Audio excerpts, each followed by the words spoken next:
Âme d'Occident de Anatole Lebras. Première édition 1911.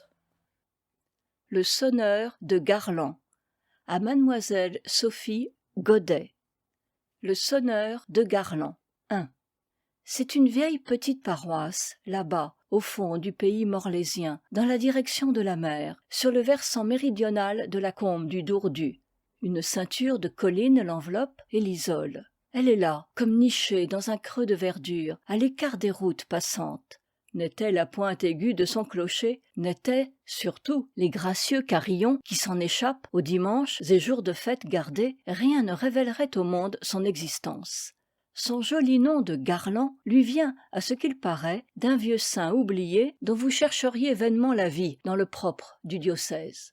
De la mémoire même de saint Garland, il ne subsiste que ce dicton: Han otro San Garlan a recleier aurgant blenio lan, ce qui veut dire Monseigneur Saint Garland fabriquait des cloches d'or avec les fleurs de l'ajonc, d'où il est permis d'inférer qu'il goûtait fort ce genre de musique et que les Garlandais lui doivent pour une bonne part la tradition des belles sonneries qui est toute la gloire de leur bourgade. Cette bourgade se compose au total de l'église, du presbytère, de l'école mixte et d'un chapelet de maisons basses égrenées autour du cimetière, qui promènent sur leurs antiques chaumes moussus l'ombre dense de ces grands ifs. Dans l'une d'elles, que voile à demi une épaisse touffe de sureau, habitait, il y a quelque 50 ou 60 ans, Agapit Kesver, plus souvent désigné par le sobriquet affectueux de Gapit, abréviation de son étrange prénom. Il avait commencé, tout adolescent, par entrer en apprentissage à Morlaix. Morlaix, la ville des cigarières, est aussi, comme chacun sait, la capitale des tonneliers. Dans la profondeur des hautes bâtisses moyenâgeuses de la rue des Nobles ou de la rue des Archers se creusent des espèces d'arrière-cours où les sombres maçonneries qui les encadrent entretiennent une constante humidité de sépulcre et ne laissent pénétrer qu'un filet de jour spectral tombé du mince hublot de ciel que découpent les toits en surplomb. Des ombiliques, des scolopendres, de frêles fougères d'eau accrochent leur végétation malade aux parois suintantes des murs. L'odeur aigre des vieilles futailles, entassées sur un dallage toujours gras d'une boue noirâtre, s'y mêle aux moisies des siècles, aux relents de décomposition qui s'exhalent des caves souterraines, glaciales et putrides, comme des égouts désaffectés.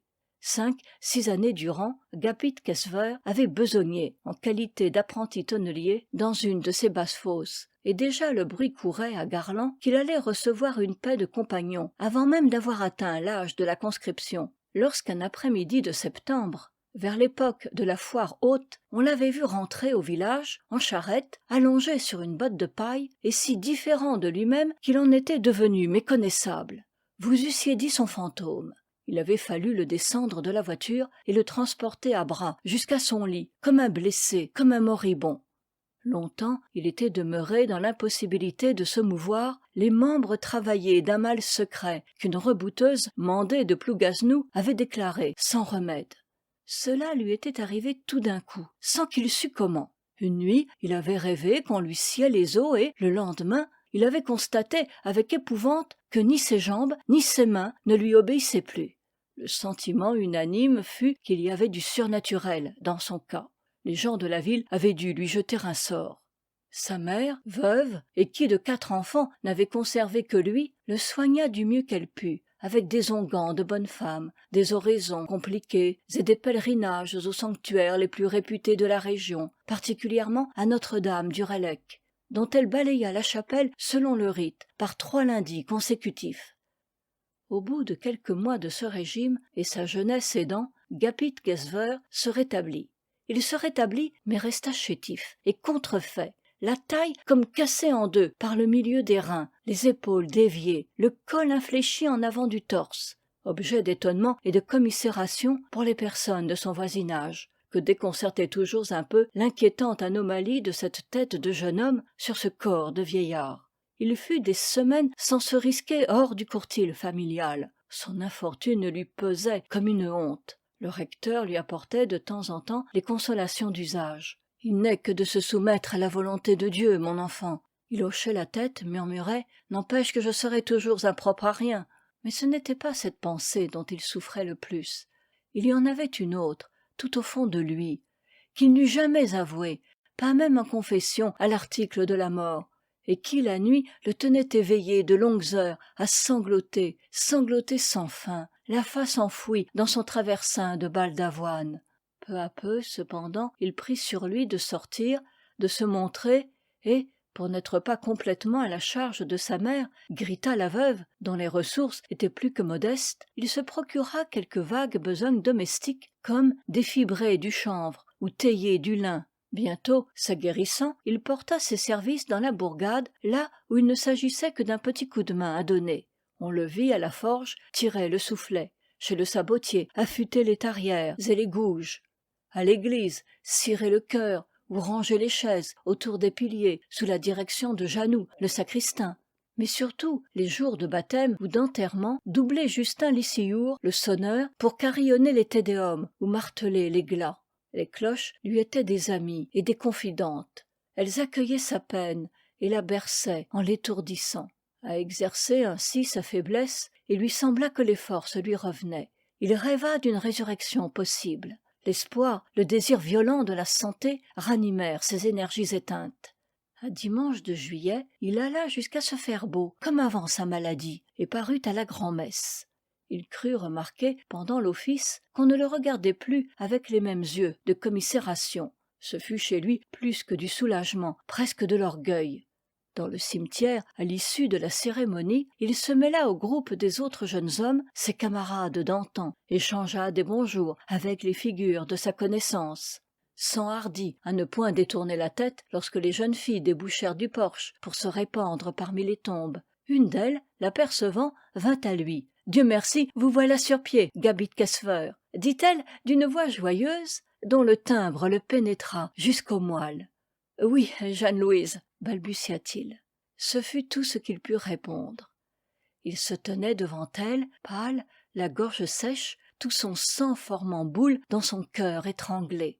Alors Jeanne-Louise fut comme gênée, elle aussi, et, feignant de chercher quelqu'un des yeux dans la foule, elle jeta d'un ton rapide où perçait une légère nuance d'embarras: « Puisque vous êtes bien à présent, si vous passez à notre porte, entrez boire un verre de cidre, n'est-ce pas, Gapit ?» Il répondit pour la seconde fois: « Oui, Jeanne-Louise. » Déjà, elle s'éloignait par une allée transversale. Il vit son châle vert et sa coiffe blanche s'effacer derrière les ifs. « Puisque vous êtes bien à présent, avait-elle dit. Oh, comme il eût voulu courir après elle, la saisir par le bas de sa robe, lui crier les mains jointes: « Ayez pitié, Jeanne-Louise, il n'est pire souffrance que d'aimer. » 2. Il avait connu Jeanne-Louise Mével sur les bancs du catéchisme.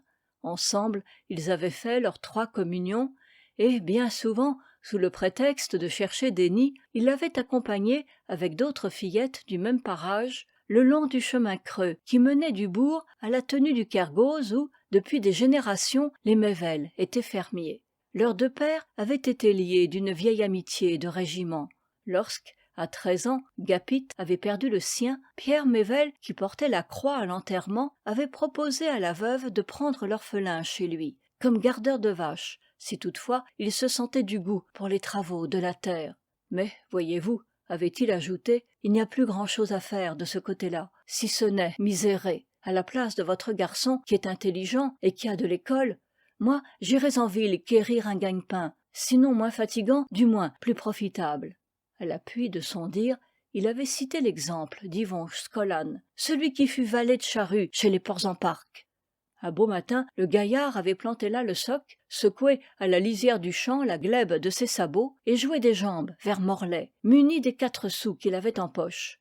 Il y est aujourd'hui maître tonnelier, possède pignon sur rue et bon bien au soleil. Comme il était du cousinage de ma défunte femme, je peux, si vous en êtes d'avis, lui toucher un mot au sujet de votre garçon. La tonnellerie est un métier qui va toujours. D'ailleurs, qu'est-ce qui empêchera Gapit, son apprentissage terminé, de s'établir à Garland? Dans un terroir à pommes comme est le nôtre, ce n'est sûrement pas l'ouvrage qui lui manquera. Ce dernier argument avait eu raison des répugnances de Grita Kesver à se séparer de son fils.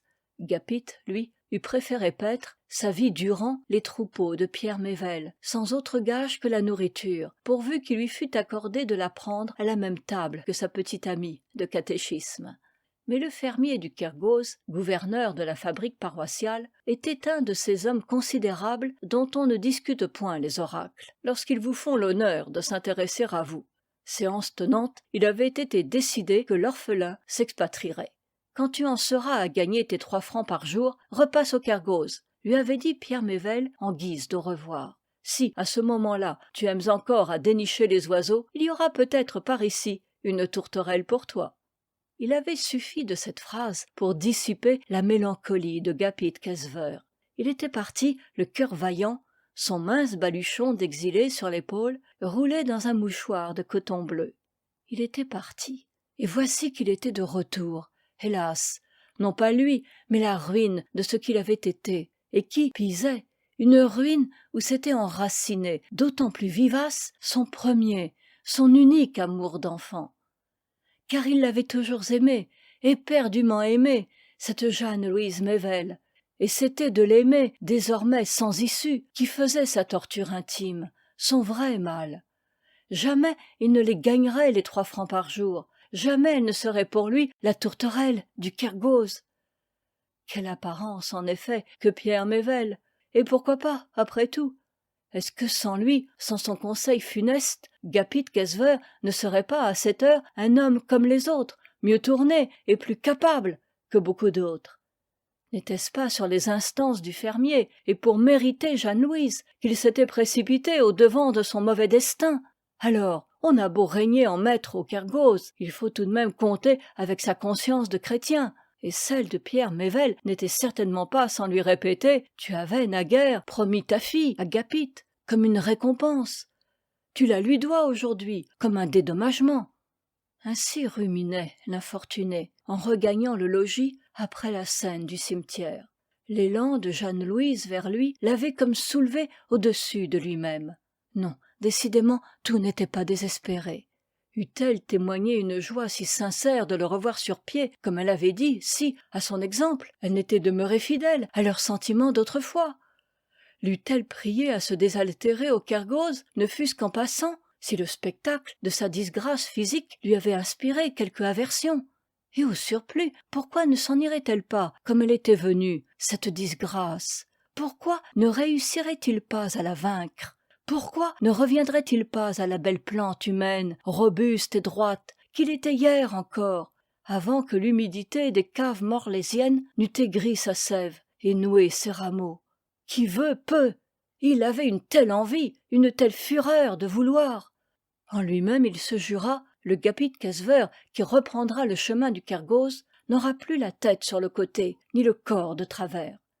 Le soir, Grita disait à Philomène Janoux, la femme du sacristain, sa voisine, « Écoutez-le, j'ai idée que c'est la vertu de la grand-messe qui opère en lui. » Dans l'ombre odorante du sureau, devant le couchant doré que fauchaient des vols d'hirondelles, Gapit fredonnait en sourdine l'air du Jabadao, qui est la danse des noces au pays de Garland. 3. À 4 ou 5 mois de là, dans le courant de l'hiver, comme le fils et la mère achevaient de souper au coin de l'âtre, un grêle tintement de clochettes au dehors les fit tressaillir. « Le bon Dieu qui va chez quelqu'un » soupira la veuve en se signant.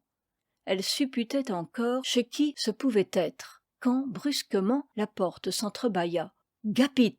cria du seuil une voix qu'ils reconnurent aussitôt pour celle du recteur. Effectivement, messire Guéguin, le desservant de la paroisse, se tenait sur le pas de l'entrée, revêtu de son surplis. Grita s'empressa de lui épousseter une chaise avec son tablier. « Non, non, protesta-t-il, je ne m'assieds pas, un mot seulement. Je viens d'administrer Justin Lissillour. » Le jeune homme ne put retenir une exclamation désolée. « Quoi? Justin? Justin le sonneur? » « Oui, un coup de sang. C'était un excellent serviteur, mais il buvait trop. Je lui avais toujours prédit qu'il finirait comme ça. Dieu lui a tout juste laissé le temps de se repentir et de te recommander à moi pour son successeur. D'après lui, tu es doué comme pas un pour les cloches. S'attirait-il de les avoir à sonner ?» Avant que Gapit eût ouvert la bouche, sa mère avait déjà répondu. « Pouvez-vous le demander?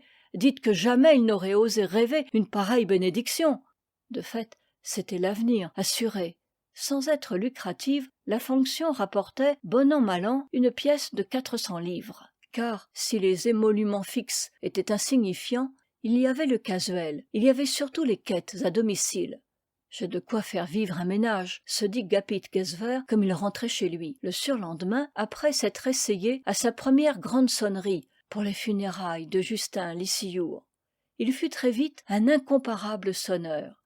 La souffrance avait affiné ses nerfs et comme éveillé en lui des sens d'artiste. Il s'était pris d'un culte pour ses cloches. Il conversait avec elles comme avec des esprits de l'air, s'initiait à l'âme multiple enfermée dans leur métal, s'appliquait en toute occasion à tirer d'elles des accords inentendus. Ne dirait-on pas qu'il les fait parler, et dans le langage des anges encore s'écriaient au jour de fête les gens de Garland, émerveillés. C'était vrai, à la lettre. Mais, lorsque Jeanne-Louise Mével était de grand-messe, elle ne parlait pas seulement, elle chantait, elle s'égosillait, elle s'exaltait en un prestigieux épanouissement d'harmonie. La grosse cloche surtout, qu'on appelait le salve, roulait des vibrations si pleines et si profondes qu'elle semblait le bruit d'une mer aérienne, déferlant aux grèves de l'espace. Ainsi, Gapit Gesver, par les voix retentissantes du bronze, publiait à tous les vents le secret d'amour qu'il ne pouvait ni garder pour lui seul, ni partager avec un autre humain. Adossé au mur du porche, sous les cordes encore agitées d'une ondulation serpentine, il demandait à Jeanne-Louise, quand elle sortait parmi ses compagnes, à l'issue de l'office, « Avez-vous trouvé que c'était bien aujourd'hui ?»« Très bien, Gapit, admirablement bien !» répondait-elle avec un joli mouvement de la tête qui ramenait dans l'esprit du jeune homme l'image de la tourterelle. Le printemps arriva. Les premières verdures hésitantes tissèrent leurs trames encore fragiles aux cimes du pays boisé. C'était l'usage de la paroisse que le sonneur fit dans la semaine sainte l'une des deux quêtes auxquelles il avait droit, celle qu'en raison du temps pascal on nommait la quête des œufs. Gapit Gesver s'était promis de renoncer à la sienne plutôt que de se présenter à son désavantage chez les hôtes du Kergose. Mais, à se balancer pendant des mois suspendus au câble des cloches, quelque chose de leur élasticité s'était comme insinué dans ses membres. Les nœuds de ses reins et de son échine s'étaient relâchés. Une sève vivante sourdait confusément jusque dans les parties les plus desséchées de son être. Dès le lundi des rameaux, il se mit donc en route. Et, les 3 jours qui suivirent, on ne rencontra plus que lui par les petits chemins accidentés, aux talus fleuris de jonquilles et de primes-verts, ou sur les sentiers frayés d'une ferme à l'autre dans le vert tendre des blés naissants. Il allait de seuil en seuil, partout salué d'une parole de bienvenue, partout comblé de rustiques offrandes. Le jeudi soir, cependant, il n'avait pas encore approché du Kergose. Plus d'une fois, il s'était arrêté au sommet d'une des collines avoisinantes pour contempler, avec un singulier mélange de désir et d'angoisse, les fines cheminées anciennes, blanchies à la chaux, qui, pareilles à des amers, dominaient la houle des jeunes feuillages. Il aspirait de toute son âme vers ce logis et, néanmoins, reculait sans cesse l'instant, pour lui si décisif où il en franchirait la porte. Enfin, le vendredi saint, il s'arma de courage. Il faisait une matinée radieuse, exquisement tiédie par les haleines du large. Un ciel délicat, où des nuages roses s'éparpillaient comme des pétales de fleurs, un vrai printemps de fiançailles.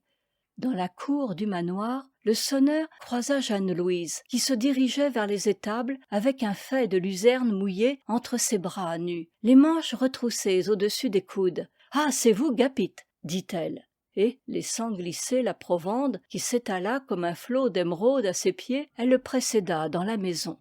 Pierre Mével, assis à la grande table de la cuisine, déjeunait d'une tranche de pain de seigle graissé de lard. Il essuya sa main droite à son genou et la tendit au visiteur. « Bonjour, prononça-t-il. Prends place vis-à-vis de moi et mange. Toi, fille, apporte-nous du cidre frais. » Il en versa 2 pleines écuellées. « À ta santé, mon gars. Je commençais à croire qu'on ne te verrait plus au Kergose. » Gapit, qui s'apprêtait à boire, redressa la nuque pour répondre. « Ce n'est pas l'envie qui m'a manqué. J'ai eu beaucoup de chagrin, Pierre Mével. »« Oui, je sais, ta maladie. Tu n'as vraiment pas eu de chance. Nous le disions encore ces temps derniers, n'est-ce pas, Jeanne-Louise ?» Cette allusion à sa maladie, faite sur un ton d'apitoiement banal et devant celle qu'il aimait, blessa au vif la fierté du jeune homme.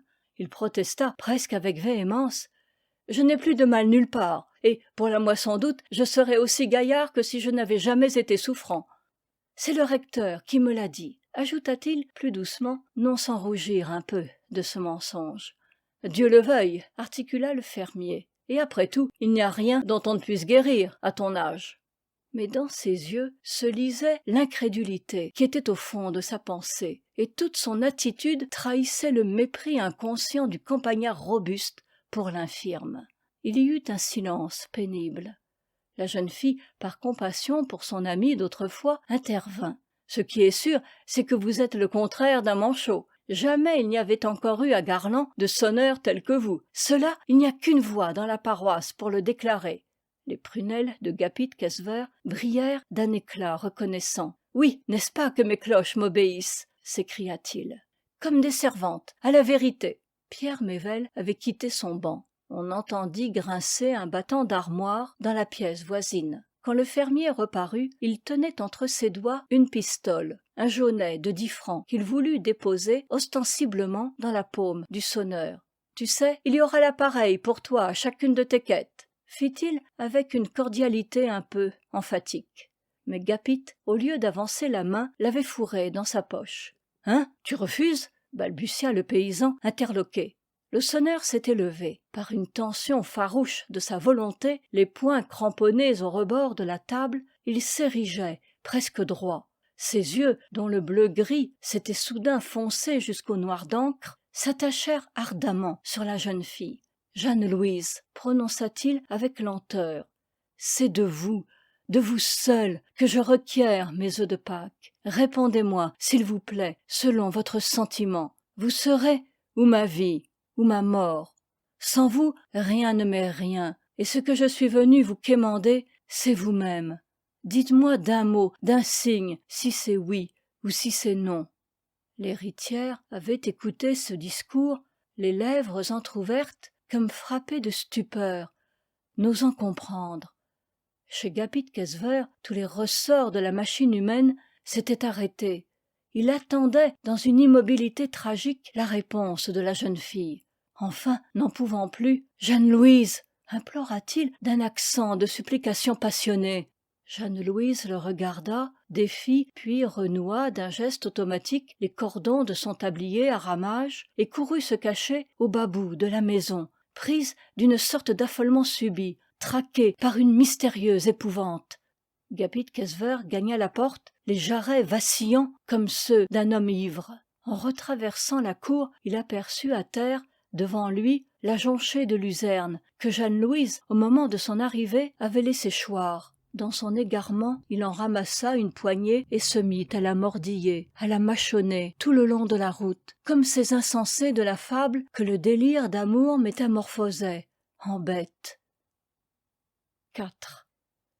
Le samedi saint, veille de Pâques, après les 2 jours de funèbre silence par lesquels la chrétienté commémore le trépas du Rédempteur, les cloches, on le sait, reviennent de Rome, avec une âme toute neuve pour sonner la grande allégresse de la résurrection. C'est un retour impatiemment guetté par les gamins des bourgades bretonnes. On leur a conté que les mystiques voyageuses rentrent bourrées de dragées pontificales. Il n'est que de se coucher sur leur passage, le ventre en l'air, la bouche ouverte et les yeux clos, pour recevoir à la volée, en pluie de sucre, la manne qu'elles répandent avec leur son. Aussi, bien avant l'heure sacramentelle, toute la polissonnerie de Garland était-elle attroupée sur la place, épiant le départ du sonneur pour l'église.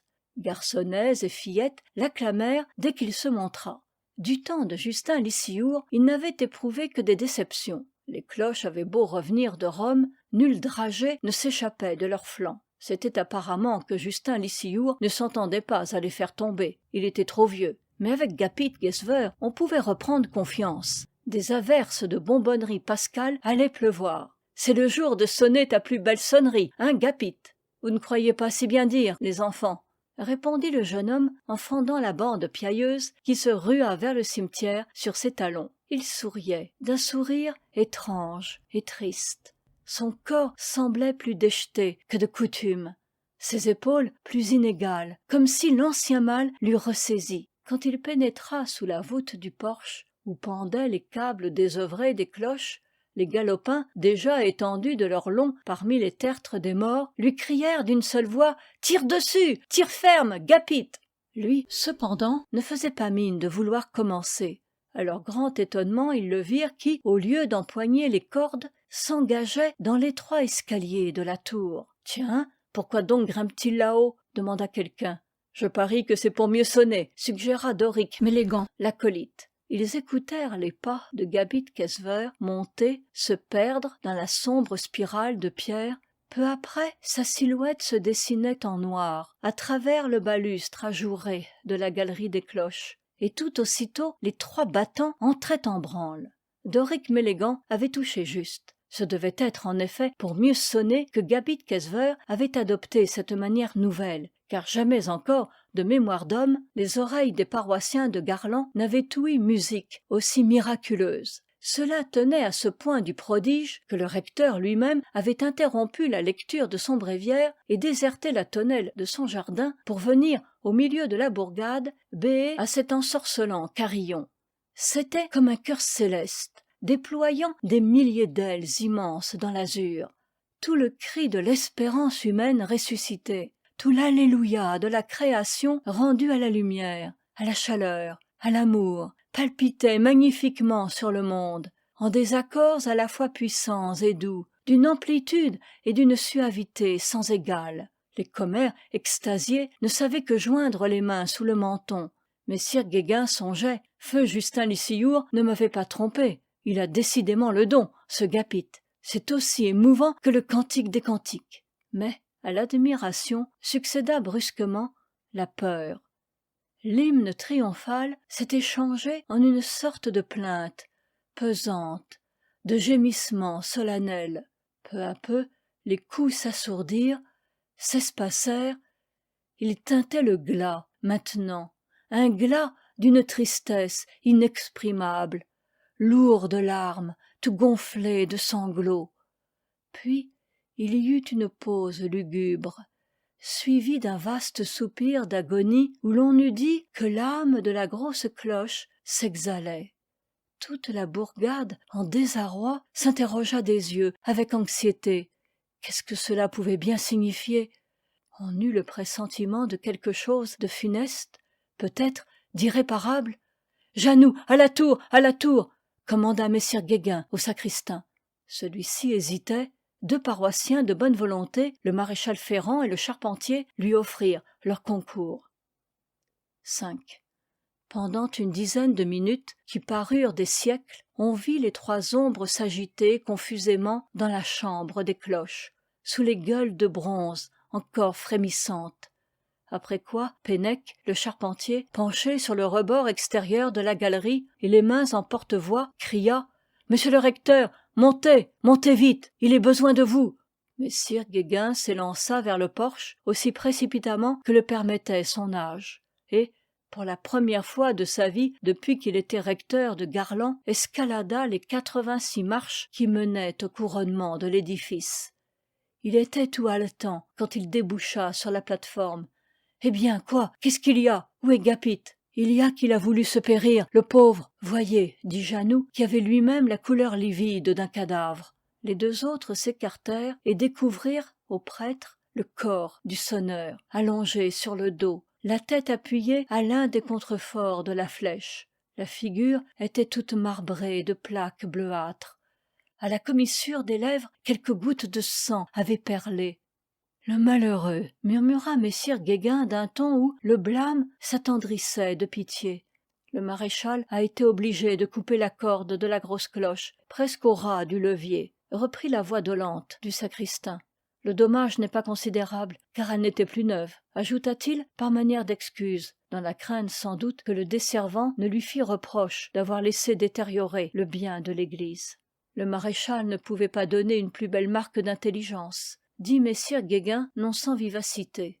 Il s'était agenouillé auprès du sonneur et, d'un doigt preste, avait dégrafé les vêtements, arraché le bouton de la chemise de chanvre, mis à nu la poitrine, d'où un papier glissa auquel personne ne prit garde. « Aidez-moi à l'appuyer ici, contre cet arc-boutant. » Tous ces curés des campagnes bretonnes sont, par nécessité, médecins des corps en même temps que des âmes. À palper la dépouille inerte de Gapit Kesver, Messire Guéguin avait eu la satisfaction de constater que la peau était encore tiède, que les vertèbres de la nuque jouaient normalement, que les muscles avaient conservé leur souplesse. Il s'empressa d'exécuter toutes les manœuvres prescrites en pareil cas. Les autres le regardaient faire, immobiles et pleins d'un trouble superstitieux, persuadés en leur fort intérieur que c'était là quelque opération de magie. « Vous verrez qu'il va le rappeler d'entre les morts », chuchota le sacristain. Et presque aussitôt, en effet, le travail de la résurrection commença.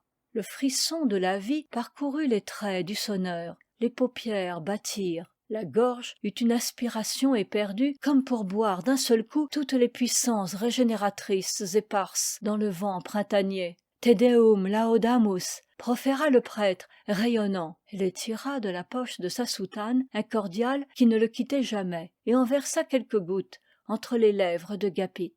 Celui-ci ouvrit les yeux, les promena 2 ou 3 secondes au-dessus de lui vers les cloches, dont l'airain grondait mollement à la caresse sonore de l'air vif, puis les referma d'un clignement brusque, sans doute terrassé par une nouvelle syncope. « Il va falloir le descendre en douceur, » dit messire Guéguin. « Nous le sauverons, je l'espère. » Puis, s'adressant au sacristain, « Ça, Jannou, est-ce qu'il aurait eu quelque contrariété au cours de sa quête, par hasard ?»« Pas que je sache, monsieur le recteur. Quelle raison a-t-il donc pu avoir, selon vous, d'attenter ainsi à ses jours ?» « Si vous voulez mon idée, fit à mi-voix le sacristain, Gapit, depuis que vous l'avez nommé sonneur, n'était plus naturel. »« Quoi ? Qu'est-ce que vous avez remarqué chez lui de pas naturel ?» Jannou se frotta le bout du nez. Son amour pour ses cloches, monsieur le recteur, car elles étaient devenues les siennes, et non plus celles de la paroisse. Il ne parlait que d'elles, ne vivait que pour elles. Demandez-lui s'il en réchappe combien de fois je lui ai répété « Gapit, tu te plais trop avec les cloches, ça te portera malheur. » Les cloches, c'est comme les sirènes. Qui leur donne son âme leur livre aussi tôt ou tard son corps par-dessus le marché. Gapit Kesver refusait de le croire. N'empêche qu'à l'heure qu'il est, monsieur le recteur, sans vous, sans votre oraison... C'est bon, interrompit messire Guéguin. Pour un peu, à vous entendre, ce seraient les cloches qui auraient essayé de pendre le sonneur. Enfin, l'essentiel est qu'elle n'y ait pas complètement réussi. Veillez à la descente, mes braves, continua-t-il en se tournant vers les 2 artisans.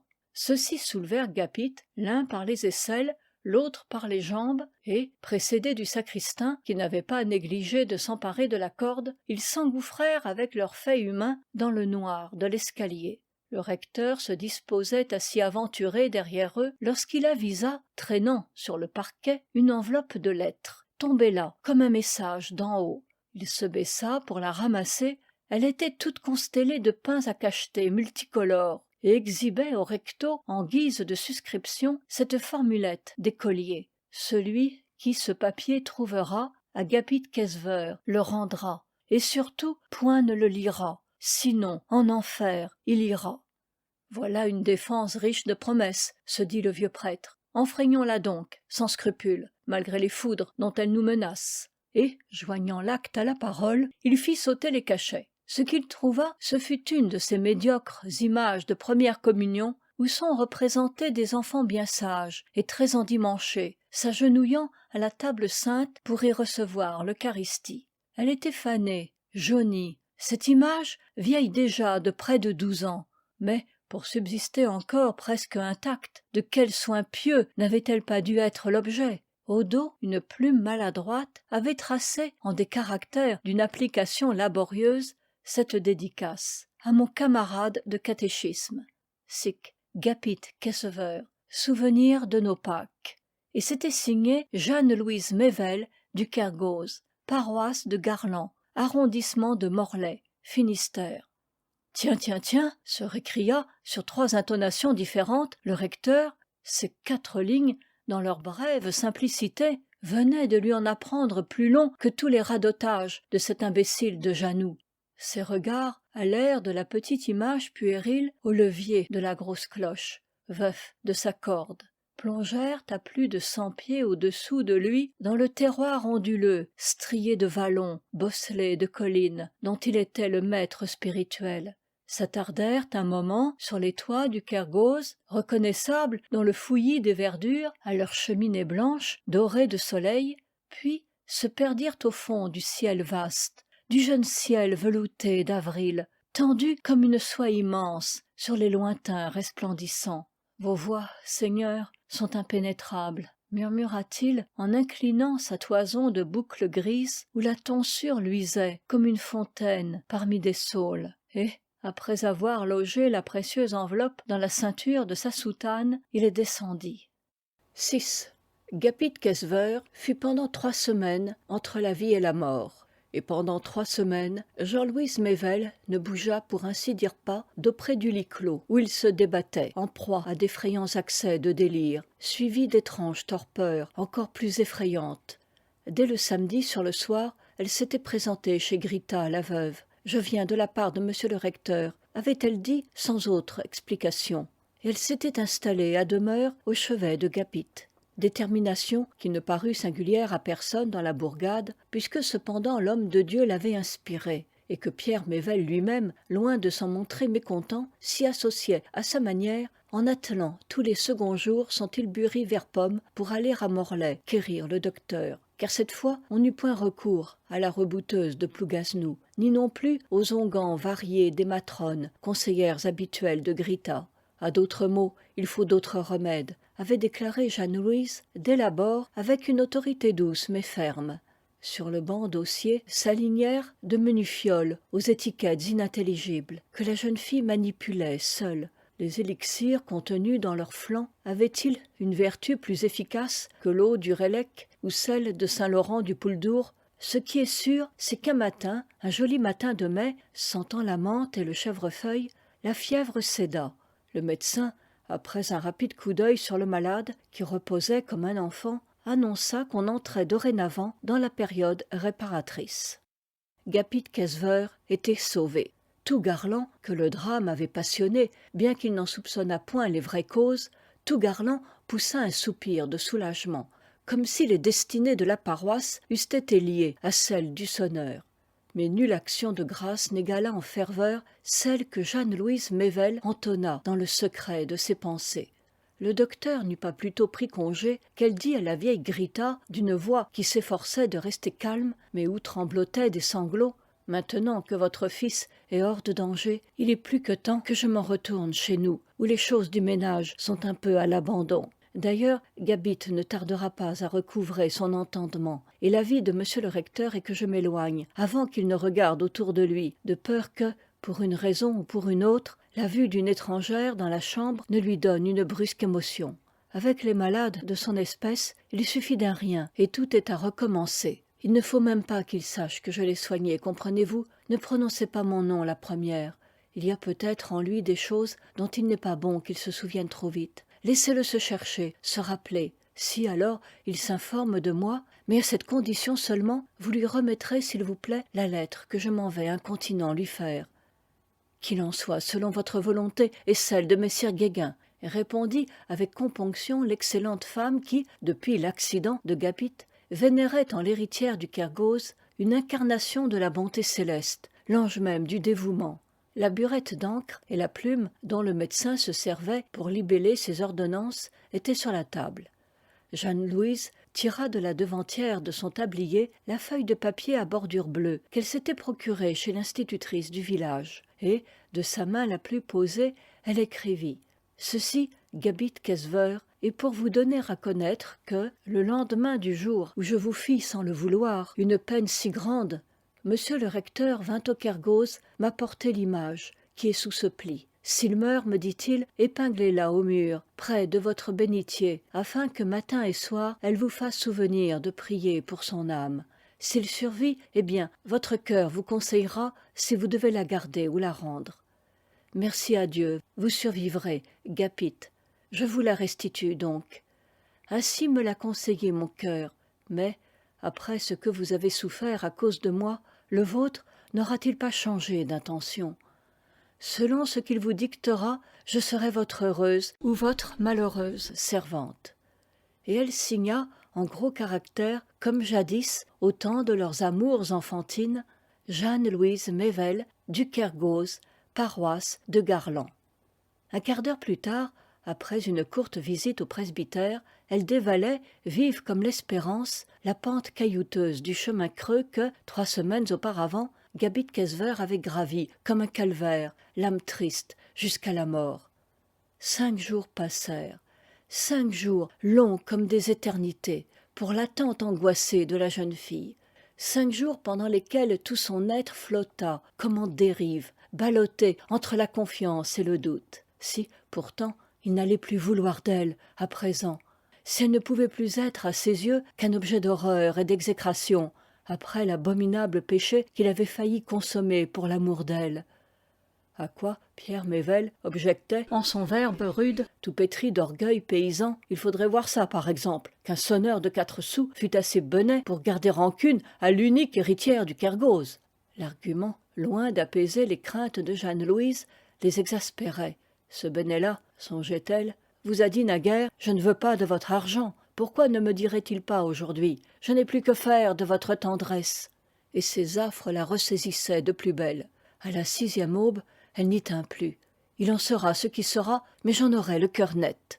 Elle revêtit son châle à franges, comme pour un pardon, ajusta sur ses cheveux, lissés en bandeaux, sa coiffe la plus fine, dont les barbes palpitaient à ses tempes, comme 2 ailes, descendit l'escalier sur ses bas pour ne donner l'éveil à personne dans la maison encore endormie, puis, ayant chaussé ses claques auprès du seuil, se dirigea d'un pas résolu vers le bourg. Elle touchait à la mi-route quand les premières notes de l'Angélus saluèrent le soleil naissant. En dévote fille de Marie, elle se mit à réciter l'Ave, mais subitement les versets latins se figèrent à ses lèvres. Comme le samedi de malheur où Gapit avait tenté de se périr, la sonnerie matinale, ses clairs volets à peine dispersés dans le ciel, venait presque sans transition de s'alourdir en glas. Qui donc était mort à Garland ? Une idée terrible, une idée folle, traversa l'esprit de Jeanne-Louise. Seigneur Dieu, pourvu que ce ne soit pas lui. Et il lui sembla que les coups funèbres, tombant 2 par 2, lui tintaient fatidiquement aux oreilles. C'est lui, c'est lui. Elle essaya de courir, aiguillonnée par une soif impérieuse de savoir, mais ses jambes se dérobaient sous elle. De faiblesse, elle dut s'appuyer au talus, le front moite, le sein battant.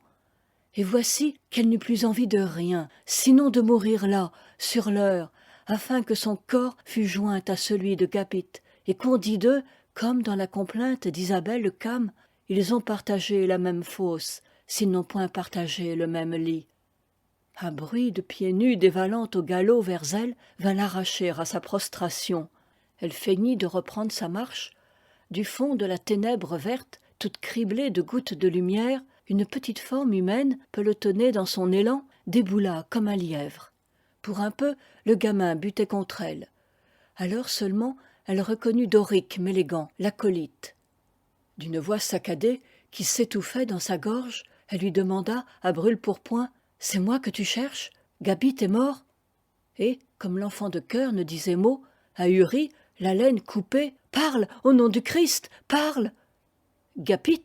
s'exclama-t-il enfin, avec un rire fendu de guingois dans sa face de pleine lune, saupoudrée de taches de rousseur. « Gapit ? Mais c'est lui-même qui m'envoie vous dire d'arriver vite, et il n'est pas en volonté de mourir, non da. Celle qui a trépassé cette nuit, c'est... » Jeanne-Louise n'en écouta pas davantage. Que lui importait qui avait trépassé du moment que Gabit Kesver était en vie et qu'il souhaitait de la revoir. 7. Vous êtes bien faraude pour un jour semainier, Jeanne-Louise. Elle répondait vaguement de la tête aux propos des commères qui la bonjouraient d'un côté à l'autre de la place. Encore qu'elle eût ralenti son pas, elle avait l'air de glisser au-dessus du sol, soulevée comme par un fluide. La porte des Kesver bâillait toute large, à l'extrémité du courtil, foisonnant d'herbes folles, où, comme un blanc bouquet de mariée, le sureau déjà fleurissait. Près de franchir le seuil, la fille du Kergose s'arrêta défaillante, prise d'une sorte de vertige de toute l'âme, dans l'émotion de cette minute suprême. Mais, avec la mystérieuse divination des malades et des amoureux, Gapit avait pressenti son approche. Il appela, comme en songe, « Jeanne-Louise !» Elle entra. Un rayon de soleil, filtré par l'écartement des rideaux de grosses percalines qui garnissaient la fenêtre, sabrait d'une étincelante lame d'or la pénombre religieuse du logis. Des flammes roses s'allumaient de ci de là dans les luisants des vieux meubles. La chanson discrète d'un rouet décelait seule la présence de Gritta la veuve, dans l'angle le plus obscur de la pièce, là où s'entassaient en hiver les fagots d'ajonc. De son lit, Gapit tendit la main à Jeanne-Louise, qui la pressa légèrement. Ce furent, en cet instant solennel, toutes leurs effusions. L'héritière s'assit sur le banc d'osier où elle avait passé tant de veilles, expié tant de remords, agité tant de rêves. Elle n'osait attacher ses yeux sur Gapit. Lui, en revanche, l'enveloppait, la couvait tout entière du regard profond et chaud de ses prunelles pâlies. Et il y avait entre eux un silence plein de choses ineffables, une communion enchantée. Le jeune homme, à la fin, prit la parole. « Ainsi, murmura-t-il, d'un ton si faible qu'on eût dit un souffle, ainsi, c'est vrai, tu consens à être mienne ?» Instinctivement et sans effort, il revenait avec elle au tutoiement de leur enfance. Elle répondit, les paupières toujours baissées, « Oui, Gapit. » Il respira longuement, puis, après une pause, « Et tu n'auras pas honte de moi, infirme, maléficié, plus maléficié encore peut-être qu'avant le retour des cloches ?» Elle dit, avec une assurance tranquille, et en le dévisageant bien en face, cette fois, « Non, Gapit. Tu es une brave Jeanne-Louise Mével, comme il y en a peu. » Et, la voix vibrante d'une énergie concentrée, il continua. « Mais je peux te le dire maintenant. Grâce à toi, Jeanne-Louise, il sera aussi sain, aussi droit, oui, aussi droit, tu m'entends, que le plus fier luron de la paroisse, celui qui, le soir de tes noces, mènera le jabadao avec toi sur l'air à battre du Kergose. » Elle avait levé vers lui des yeux inquiets, se demandant s'il ne parlait pas encore dans le délire de la fièvre. Il pénétra son sentiment. « Tu crois que je divague ou que je débite un conte de fées ? C'est pourtant la vérité vraie. Je sens bien que depuis un mois mon corps n'est plus le même. Je suis comme si l'on m'avait mis des ressorts tout neufs à la place des autres qui étaient cassés. Tiens, pas plus tard que la nuit dernière, j'en ai fait l'épreuve. Pendant que ma mère dormait, je suis descendu de mon lit, et, sur ce banc où te voilà, je me suis campé tout debout. Juge de ma joie, je n'étais plus noué, j'avais les membres aussi souples qu'un poulain de chez toi. Et comment cela est-il advenu? Par toi, Jeanne-Louise, parce que j'ai voulu mourir à cause de toi. Là où j'allais chercher la mort, tu m'as fait retrouver la vie, toute la vie, Jeanne-Louise, comme au temps où je te dénichais des oiseaux dans les arbres du Kergose. Vois plutôt. » D'un mouvement brusque, il s'était dressé sur son séant, et, avant que la jeune fille, stupéfaite, eût pu tenter un geste pour le retenir, il était assis auprès d'elle, sur le banc d'osier, habillé du tricot de laine et du pantalon de bure, qu'il avait lui-même tiré de l'armoire, à l'insu de Gritta, dans la nuit.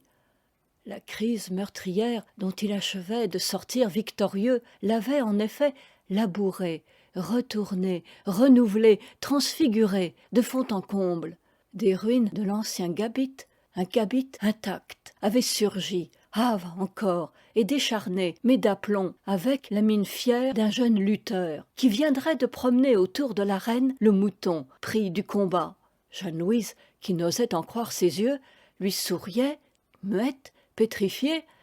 Il se pencha sur elle et, la serrant contre lui d'une étreinte ardente, « Tu as fait ce miracle, ma douce jolie !»« Il n'y a de miracle que de la part de Dieu !» lança du dehors, par la porte ouverte, une voix semi-joviale, semi-bougonnante. C'était messire Guéguin qui, renseigné par Doric Mélégant, s'offrait, à l'issue de sa messe basse, le plaisir de contempler son œuvre en surprenant ces deux catéchistes d'autrefois dans leur premier tête-à-tête de fiancés. Au prône du dimanche suivant, qui était le 3e dimanche d'avant la Pentecôte, les gens de Garland furent officiellement avertis qu'il y avait promesse de mariage entre Agapit Kesver du bourg et Jeanne-Louise Mével de la tenue du Kergose. Les personnes qui connaîtraient quelque empêchement à cette union, ajouta le recteur, selon la formule canonique, sont dans l'obligation de nous le révéler, sous peine d'encourir les foudres de l'Église. Il ne se trouva pas d'empêchement valable. paraît-il, car c'est de la bouche du propre fils de Jeanne-Louise Mével et d'Agapit Kesver qu'ont été recueillis en terroir morlaisien les détails de cette véridique histoire.